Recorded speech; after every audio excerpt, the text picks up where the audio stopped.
Magandang araw po. Ayan, magluluto po si Bram Bram ng Perkules. Ito po yung buto ng bataw. Ayan, masarap po yan, malinamnam po yan, ginataan. Sahugan natin ng baboy, liempo. Then, bulaklak po ng malunggay, bunga ng malunggay, at ricado. Ayan. Ito pa po yung malunggay, ginagawa po po. Ayan. Po natin. Nasaan ang kawali? Lagay na. May wagang kutsara. Buksan ang kalan. Sindihan ng gasol. Ayan, start na tayo. Ayan po, medyo maulan kaya ang ulam ni Bram Bram. Ayan, menu ni Bram Bram maanghang. Ilagay na po natin ang kawali sa mantika. Ayan, painitin. Ilagay na po natin si baboy.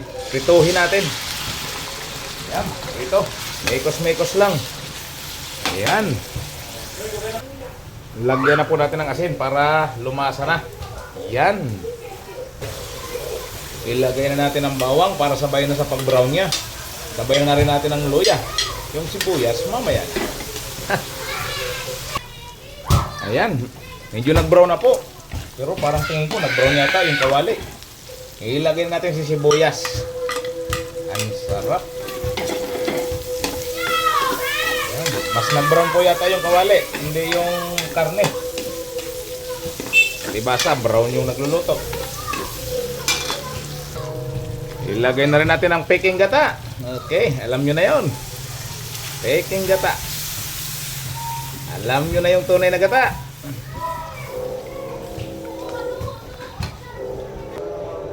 Hahalo-haloin lang po natin ito hanggang sa kumulo. Yan, hahaluin natin para hindi mamuo si gata. Tabo-tabuin. Yes. Ilagay na rin pala natin si Perkules. Ito po yung bunga ng bataw, buto ng bataw. Yan. Ilagay na po natin yan para lumambot na siya. Ang sarap na. Huli na po yung malunggay. Halo-haloin lang po natin yan hanggang kumulo. Yan, malinamnam po yung buto na yan. Pampatigas din yan. Uy, kumulo na. Hay! Sarap na. Lapot na ng sabaw, oh. Oh, masarap ng higupin. Halo-haloin lang po natin para hindi mamuo yung gata. Yan. Mikos-mikos lang. Ang ganda ng kulo niya. Lagay na po natin yung bulaklak ng malunggay, bunga ng malunggay. Sabay-sabay na yan. Pati yung dahon ng malunggay. Isabay na po natin yan. Yung puno po ng malunggay, iniwan ko. Baka magalit yung kapitbahay. Ayan. Ayan na po. I-mekos natin ng konti. Ang sarap nito. Malunggay. Ayan.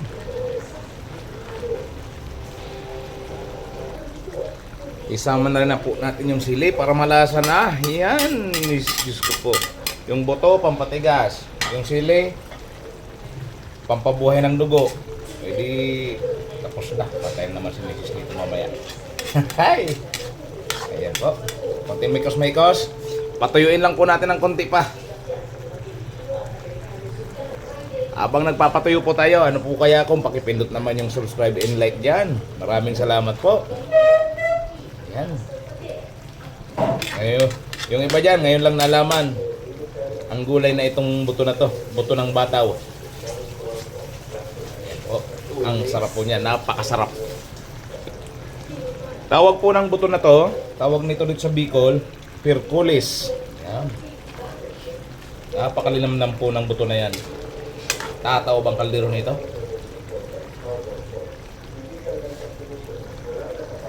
At siyempre, huwag po natin kakalimutan Ajinomoto. Sa dati lang. Konting bitchin. Ayan. Tapos, mekos-mekos. Namumula.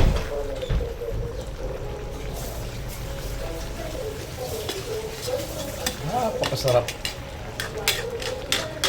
Ang paborito ng mga Bicolano-Bicolana. Dito po sa Bicol, madalas sinasahog nito balat ng kalabaw or balat ng baka. Ngayon po wala kami nakuhang balat kaya baboy ang sinahog namin. Tuyo na siya, medyo tuyo na siya. Ang sikreto lang po sa mga pagluto ng gata, huwag niyong titipirin sa gata. Yan lang po ang sikreto ng mga Bicolano. Huwag niyong titipirin sa gata. Para lasang-lasa talaga siya. Ayan po, okay na siya. Si Bram Bram, bihira tumikim ng niluluto niya. Ngayon tikman din natin. Yuy! Nalo! Sakto! Sakto lang yung anghang. Ayan na po, gusto na siya. Yari na! Ayan, quality na po. Okay na siya. Isara na natin. Isara na ang kalan. Patayin ang gasol. Ayan. Chow down!